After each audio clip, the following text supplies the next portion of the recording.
We make room for you, O God. May your glory come. May your glory come. Amen. Give the Lord a big hand. Bless His name. Thank you, Jesus. Thank you, Lord. Sa misa pa lang, nandun na ang kalwalhatian ng Diyos at tinutuloy ito sa ating presensya, sa ating mga puso. Can you tap 5 people and tell them, make room for God, make room for God, make room for God, make room for God. Amen.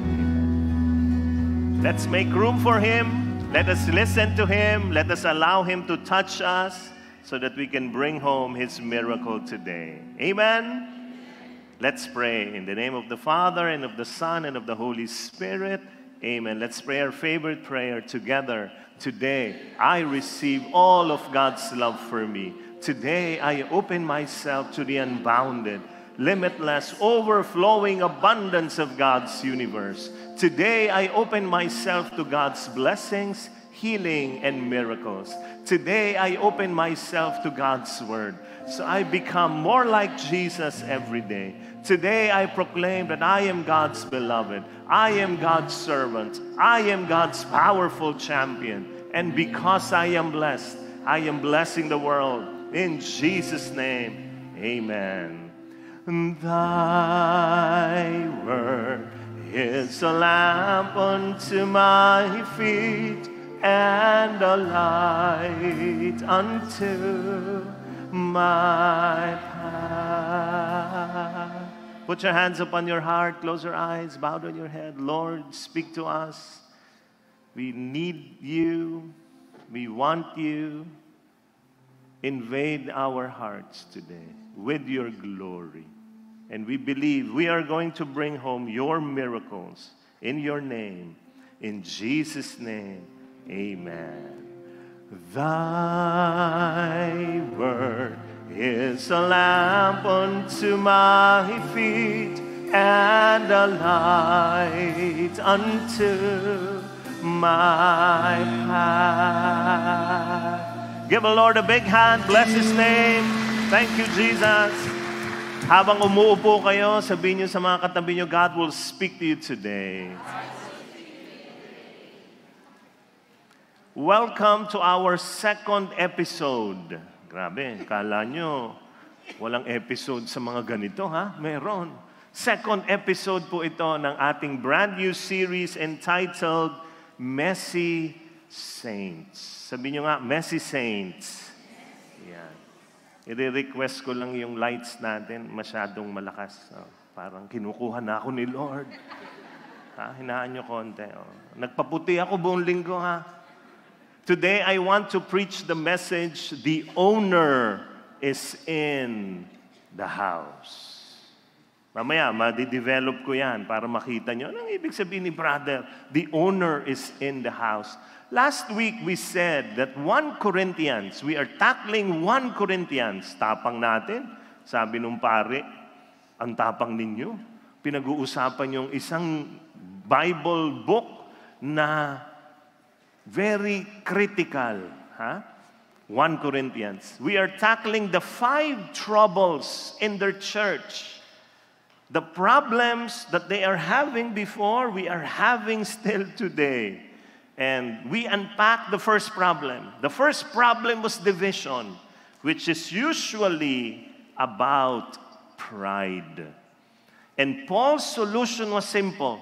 Go back to the cross. Follow Paul in the rubbish. Sa Tagalog, walang division sa pamilya, walang division kung saan man. Kung ikaw ay tatayo sa harap ng krus at maniniwala ka, basura ka. May division palagi pag ang mga taong nag-aaway, mayayabang. Pero kung lahat kayo feeling nyo, basura lang tayo. Wala tayong dapat ipagyabang. Lalo na pag nakaharap tayo sa krus, magbabago ang lahat. There will be division. Go back to the cross. Today, we will unpack the second trouble in their church, sexual sin. This is horror of horrors. Merong sexual sin na nangyayari sa Corinth. Tapos proud pa yung mga gumagawa. Grabe, no? That is why Paul says, it is actually reported that there is sexual immorality among you, and of a kind that is not found even among pagans. Yung ginagawa niyong mga tagasunod kay Kristo, meron kayong sexual immorality na hindi mo makikita sa mga pagano. Ibig sabihin, ang lala ninyo. At ano yan? For a man is living with his father's wife. And you are arrogant. Aba, pinagyayabang mo pa. Should you not rather have mourned so that he who has done this would have been removed from among you? Grabe, dapat nagluksa kayo sa ginagawa nito. Hindi niya dapat pinagyayabang yan. Tapos tinuloy niya, for though absent in body, I, says Paul, am present in spirit. And as if present, I have already pronounced judgment in the name of the Lord Jesus and the man who has done such a thing. When you are assembled and my spirit is present with the power of our Lord Jesus, you are to hand, pakinggan nyo ha, you are to hand this man over to Satan for the destruction of the flesh, so that his spirit may be saved in the day of the Lord. Drive out the wicked person from among you. Pag binasa mo, tapos matagal na kayo ma-attend dito sa atin, magugulat kayo. Sasabihin nyo, sandali lang. Akala ko ba the church should be forgiving? Di ba? Dapat the church should be welcoming. Di ba? Ito yung talk natin dati sa series na Table Talks, that we have to welcome them. So why is Paul expelling this guy na grabe ang kasalanan? Okay, let me explain. What this case is not about, okay? Hindi ito tungkol sa ano, the church judging the unchurched.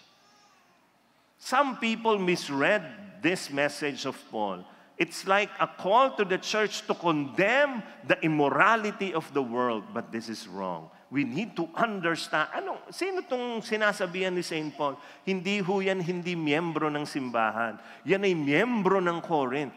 This is a case of a church member, possibly a leader, who committed sexual sin and was proud of it. That is why St. Paul added, for what have I to do with judging those outsiders?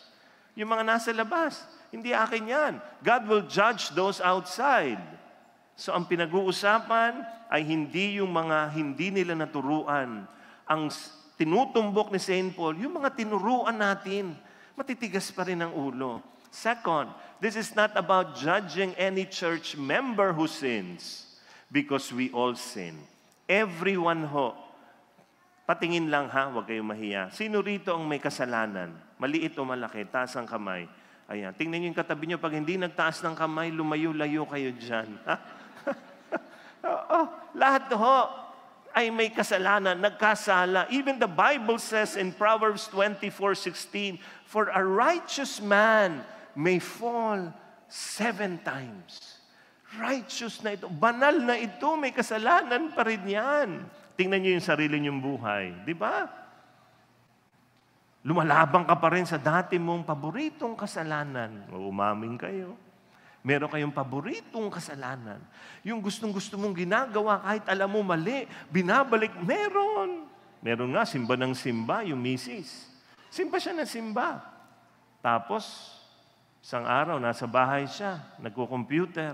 Sabi niya sa mister niya, naiinis siya, sabi, honey, this computer is not working as per my command. Sabi ng mister niya, darling, that's a computer, not a husband. Ha? Diba? Talaga, may kasalanan tayo. But we always repent. Okay? But not that guy. O yung taong tinutumbok ni St. Paul. Hindi nga nag-repent, nagyabang pa. Na meron akong ginagawang mali. Grabe. Kaya inis na inis si St. Paul. Third, this is not about judging sexual sin as the most evil sin. Hindi niya sinasabi na pag sexual sin, ang lalanan nito. Hindi. Pare-pareho yan sa mga ibang kasalanan, katulad nito, sabi ni Saint Paul. But now I am writing to you not to associate with anyone who bears the name of brother, sister, who is sexually immoral, meron pang dagdag, greedy, pantay sila. Ano pa? Idolater, reviler, drunkard, robber. Hindi niya sinabi, pag sexual immorality, malalayan. No. Sinasabi niya, marami pang kasalanan ang magkakamuka.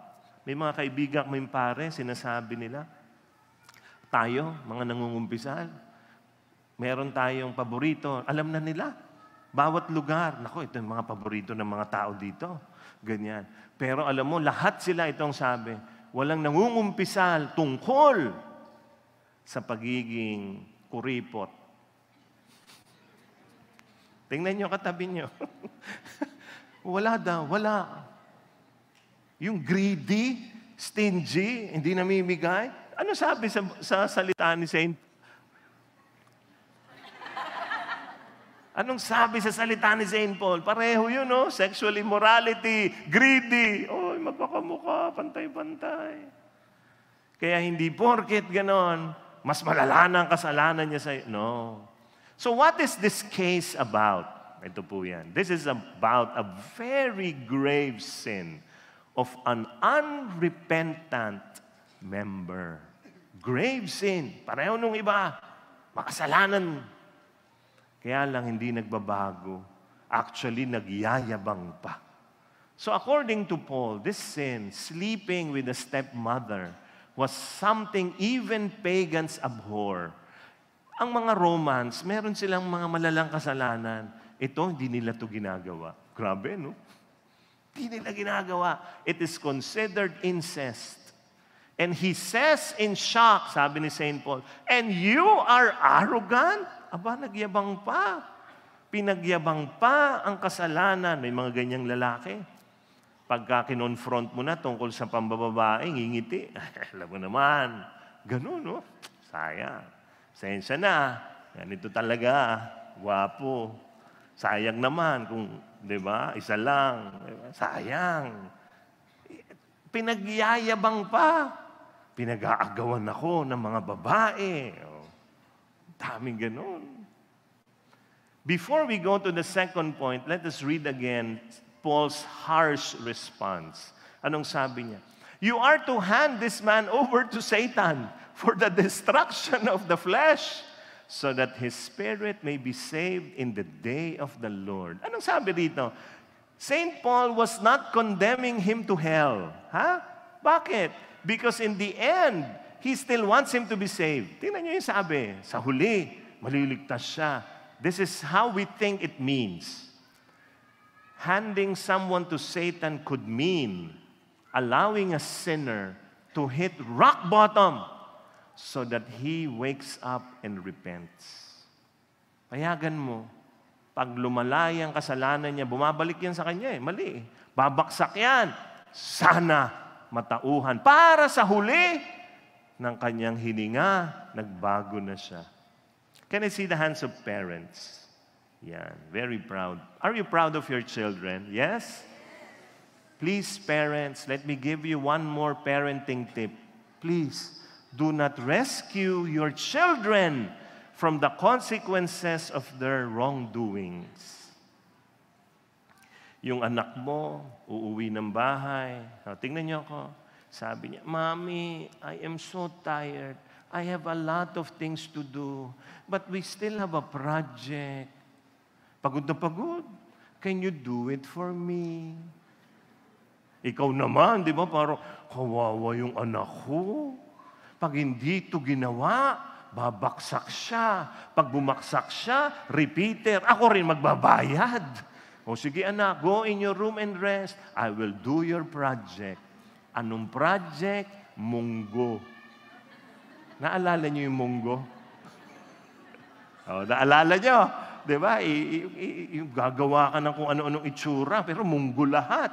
Tapos sa gitna ng paggawa mo ng munggo, sisilipin mo yung anak mo. Kawawa yung anak ko. Sisilipin mo, nakapagpahinga kaya. Pagbukas mo, naglalaro. Tuwan-tuwa, gising na gising di ba? So, naintindihan niyo? Akala ko pagod ka, anak. I thought you are tired. I said you rest. Sabi niya, this is how I rest. Di balik ka sa munggo. Tapusin mo, puyat na puyat ka, maga ang mata mo. Yung mata mo parang munggo na rin. Bukas, bibigay mo yung project ng anak mo. Oh, anak, submit this to your teacher, ha? Ano sabi ng anak mo? Thank you, mommy. Listen, the truth is this. You are wrong. You are sending a wrong signal to your child, saying that if they do something bad, life will reward them. That is not the truth. When you do something bad, life will punish you. Kaya lang yun eh. Palagi pinoprotektahan ang kaya hindi nagra-rock bottom. Minsan hindi natatauhan. Bakit? Palaging tulong. Umpisa pa lang, tulong. Minsan, in some situations, the best way to help is not to help. It's not to help. Minsan makikita mo, ayan.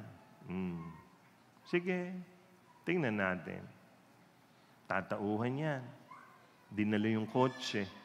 Walang lisensya. Sige, hintayin natin. Grade 2 pa lang, nagda-drive na. Gano'n, no?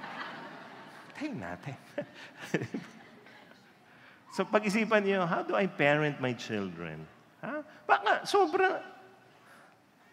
Teacher po ako, 13 years. Class advisor ng Star Section.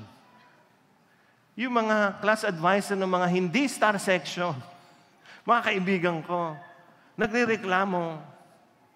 Ano reklamo nila? Nilulusob kami ng mga parents. At sinasabi sa amin, baksak yung anak nila. Bakit kaya? Ang sagot nila, hindi rin namin alam. Baksak din naman talaga.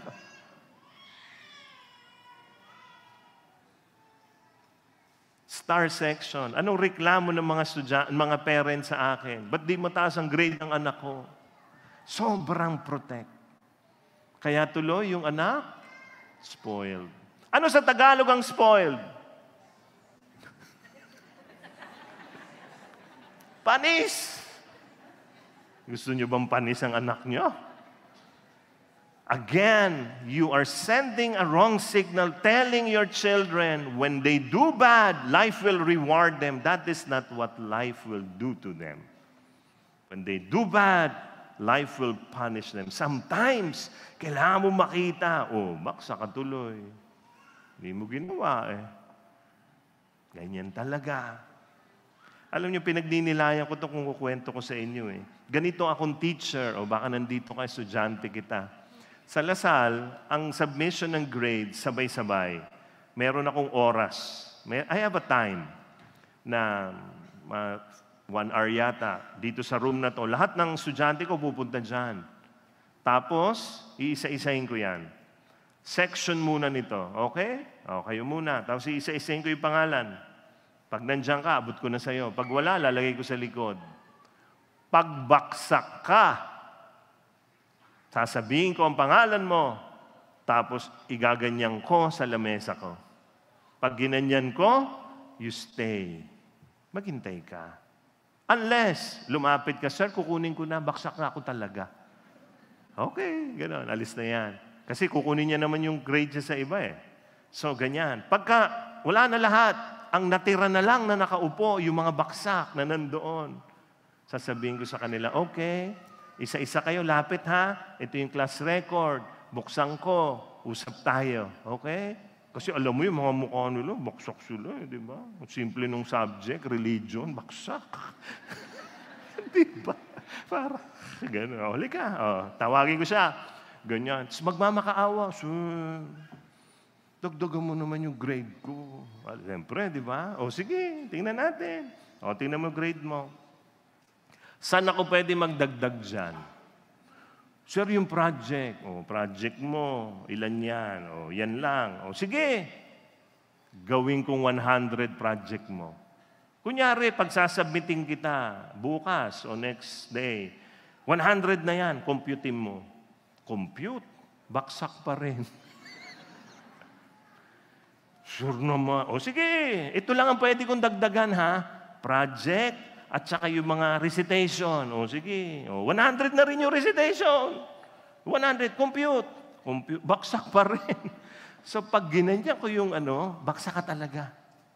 Wala kang ihihirit sa akin. Kasi I cannot add to the exams. I cannot add to the quizzes. I cannot. Unfair to the others. I can manipulate the project. I can manipulate the recitation. Di ba? Pwede tayo mag-recitation ngayon. Gagawin ko 100 yan. What is your name? Very good, 100. Di ba? Compute. Baksak pa rin. Kaya pagkatapos nila computein, alam nila baksak sila. Thank you, sir. Alis na sila. Hindi sila galit sa akin. Kasi nag-compute kami magkasama. Rock bottom. Pababayaan mo. Pwede naman pumasa lahat yan. Paano? Dart. Di ba? Okay. Galing ko, asintado ako eh. You don't do that because you're sending the wrong signal that when they do bad, life will reward them. Again, no. When you do bad, life will punish you. So please allow your child to taste the bitter consequences of their bad decisions in the hope that he or she wakes up and turns around. O, tingnan niyo yung anak niyo. Katabi niyo ba, hagurin niyo, sabi mo, good luck. Nandito ka, umattend ka eh, so alam mo na. What is this case about? This is about unrepentant sin that harms the church already. Ginugulo na nito yung mga miyembro ng simbahan. Alam niyo, there are rare, few times that we did this to someone in our community. That we have to ask them to step down in leadership. Konti lang yan, hindi yan marami. Why? They are affecting the whole community already. Okay? And pag pinapa-step down namin, gusto namin magbago yung tao. May mga napa-step down na tayo nung nakabalik na in ministry. Bakit? Natuto. Galing. Very good. And Paul explains this when he says, your boasting is not a good thing. Do you not know that a little yeast leavens the whole batch of dough? Clean out the old yeast so that you may be a new batch as you really are unleavened. For our Paschal Lamb, Christ, has been sacrificed. Unrepentant sin is like a yeast.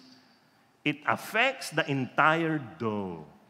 And here is something new that tayo mga modern people, we never think about. In the Bible, sin was never a private affair. Hindi yan pag ako nagkasala, ako lang. Hindi ho ganon sa Biblia.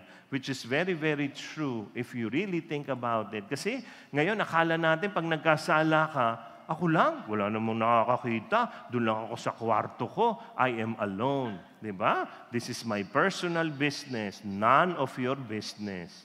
But it is everyone's business because we are all spiritually connected to each other. Magkakadikit tayo. Even what we do in secret affects every human being on the planet. Let me prove it to you. Very, very simple. Everybody, inhale. Exhale. Isa pa. Inhale. Exhale. Last one. Inhale. Exhale. Yan. Yung hininga mo, tapos binuga mo, hinuthot ng katabi mo. Di ba? Apektado tayong lahat. Kaya hindi mo pa pwedeng sabihin, oy, ako lang ito. Every action, good or bad, is like a pebble dropped into the pond of space and time, causing what? Ripples far and wide. Blessing or cursing, affecting lives and impacting multiple generations. At hindi ko pwedeng hindi isama to, and shaping multiverses. Pati multiverse na, sinali na, which is very, very true. We affect each other. So if you become unfaithful to your spouse, what happens? Yung spouse mo lang ba ang naapektuhan? No. It's not a personal thing. The children are affected. And the children of your children will be affected. In the end, it affects the whole world. So this is my question to you. Please ask this daily in your life. Does my action today bring people closer to God or away from God? This is how your physical body is a borrowed temple. No? The Word of God clearly tells us this. No? We are going to solve the mystery. Bakit ba itong taong ito, proud na proud pa sa kasalanan niya? I need to explain this to you. Ha? Hindi naman dahil kinuha lang niya kung saan-saan yan. Ha? Ito po ang ibig sabihin. Bakit siya proud? Saint Paul is refuting Corinthian beliefs. Merong paniniwala itong mga Corinthians na marami doon pinaniniwalaan din. Ito po yan. This is a belief that happened years ago. I have the right to do anything, you say, but not everything is beneficial. I have the right to do anything, but I will not be mastered by anything, you say. Food for the stomach and the stomach for food, and God will destroy them both. The body, however, is not meant for sexual immorality, but for the Lord, and the Lord for the body. During that time, there were various popular Gnostic teachings. Gnostic teaching starts with letter G. Gnostics. And some extreme more than others. Ano-ano tong mga to? Some extreme Gnostic believe that the soul is all good. Kaluluwa, very good. The body is bad. Ang kaluluwa mabuti, ang katawang tao masama. And because the body will one day be destroyed anyway, masisira din ito. A truly spiritual person can do anything, even immoral things. Yan ang belief ng mga Gnostics. Na, itong katawan naman to, iiwan ko rin naman. So kahit anong gawin ko dito, di ba? Mahalaga naman ang espiritu, ang kaluluwa. Yan ang paniniwala nila noon. Kaya si St. Paul, talagang kinontra niyang mabuti yan. No? Yan ang sinabi niya. They say that because I know Jesus already, I am enlightened. Kilala ko na si Lord. Okay na ang espiritu ko, ang kaluluwa ko. Kaya, because I am enlightened and my body is not important, I can do with it whatever I want to do with it, even immoral things. Nalilito ang mga tao. Tandaan nyo, bago pa lang ang Kristyanismo dito, maraming mga iba't ibang paniniwalang lumalabas. So, this guy who slept with his stepmother was bragging, nagyayabang, that he now has graduated to the realm of the enlightened ones. Justification. Sa Tagalog, palusot. Tingnan niyo yung katabi niyo. Sabi mo sa kanya, huwag ka magpalusot. Huwag ka magpalusot. Ganyan tayo. Because we sin, we search for justification. We search for palusot, no matter how far-fetched. And we end up believing in our lies. Palusot. Talaga. We brainwash ourselves to make sin acceptable and later on, worse, admirable. To the point that we are proud of it. Pogi ako eh. Sayang naman. Diba? Sayang itong lahing ito. Gagawa ng palusot. Tapos magiging sikat pa. Naalala ko yung isang parokya sa isang maliit na town. Itong parokyang ito, may pare matanda. Tapos may mga nagkukumpisal sa kanya. Ang mga kumpisal ng mga tao tungkol sa adultery, pangangalunya, pambababae, panlalalaki, ganon. So itong pare, bawat kumpisa, hirap na. So sinabihan niya ang mga tao, pag yan ang ikukumpisal nyo, palitan nyo na lang. Maintindihan ko na yan. Ganito ang sabihin mo, Father, nahulog po ako sa tulay. Okay, yun na lang. So yun ang kumpisa, nahulog ako sa tulay. Alam na ni Father yon. Ayaw na niya marinig mga kasalanan. So ito na. Yung pare, napalitan ng bagong pare. Bata-batang pare. Pag upo niya sa kumpisa, nagulat siya. Father, nahulog ako sa tulay. So si Father, bakit ganon? Hindi yung kasalanan. Hindi mo ba kasalanan? Oo, kailangan paayos ang tulay. So dami nang umumpisa. Nahulog ako sa tulay. Ako ganyan. Nainis na yung pare. Nung linggo, misa, sermon, sinabi niya talaga sa mga tao, kayo, napakadami sa inyo nangungumpisal. At ako'y takang-taka, hindi ito kasalanan. Pag kayo'y nahulog sa tulay, tawanan lahat. As in, tawan-tawa. Ganyan. Pero huwag kayo masyadong at kayo masasaktan. Pag nahulog sa tulay, tawanan talaga lahat. Tapos nakita niya si Mayor nandun. Sabi niya, Mayor, huwag kang tawa ng tawa. Paayos mo yung tulay. Kasi yung misis mo nahulog sa tulay. Patay kang bata ka. No? Please, do not make sin as in. Yung sin, S-I-N, wala na yung S. I-N na lang. In. Ano sa Tagalog ang in? Uso. Uso na yan. Pambababae, uso yan sa atin. Diba? Yung uso. Hindi. Sin is never in. Sin is sin, not in.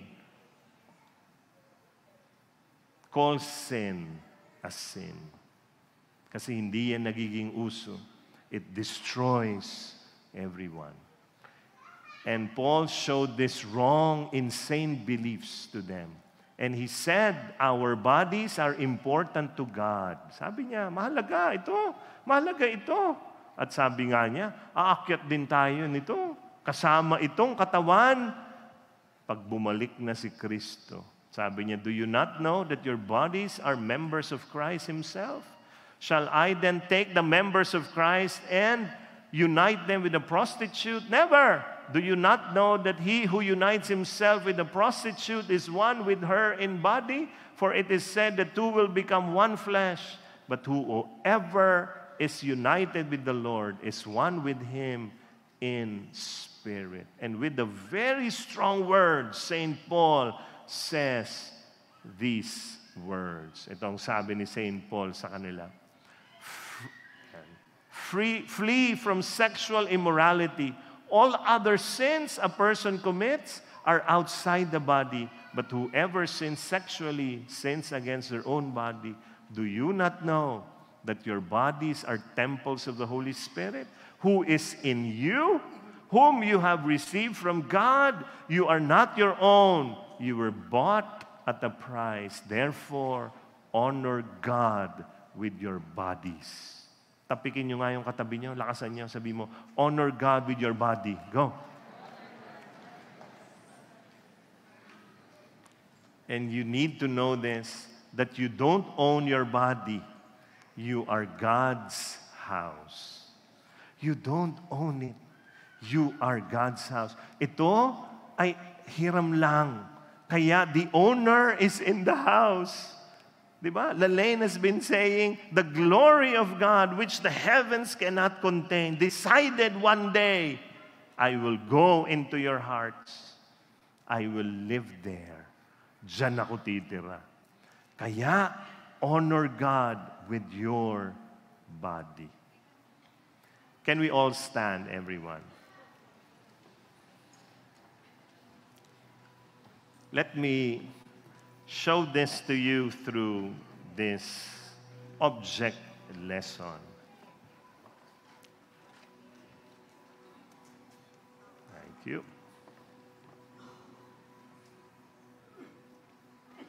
Yan. This is you. Ikaw ito.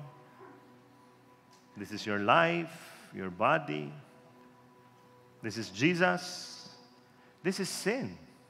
And look at what sin can do. Pag pinayagan mo na ang kasalanan ay pumasok sa iyong buhay, tingnan mo ang itsura mo. Ano ang nangyayari? Nakita niyo yan? Dudumi. Kasi pumasok ito sa iyong buhay. Pero tandaan mo, hindi lang ikaw ang nakatira sa sarili mo. Jesus is also there. So what do you need to do? You make room for Him. And tell Him, Lord, come. Sige na, ang dumi-dumi ko na. Ang gulo-gulo na ng buhay ko. Ayoko na nito. So make room for Jesus. And this is what He will do. He will enter your life and see what happens.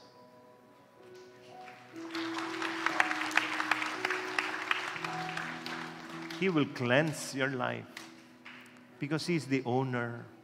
Just tell Him, Lord, come. Make room. I am making room for you.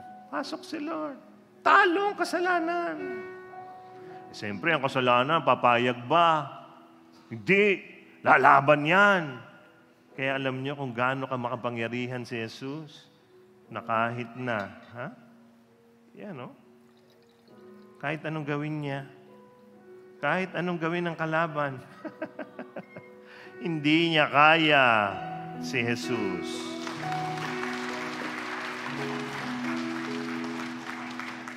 This is how powerful, pure your God is. So what do? Make room for Him so that His glory will come to your life today. I do not know what is happening to you. Maybe you look at your life and you say, it's a mess. Gulo, Lord. But I encourage you, just make room for Him. Open the door and tell Him, Lord, come. Sige na. Pakilinis. Warning. Ang naglilinis sa umpisa madumi. Kasi ginagalaw niya lahat. Lilinisin niya yan. Aalisin niya yung mga hindi. Ganun si Lord. But make room for Him. Come, Lord. Come, Lord. Make room for... He is the owner of your life. Na baka dati, sinipa mo siya at sinabi mo, lumabas ka, ako na may-ari.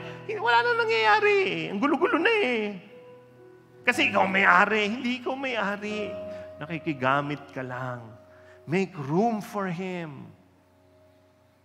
And He will cleanse you.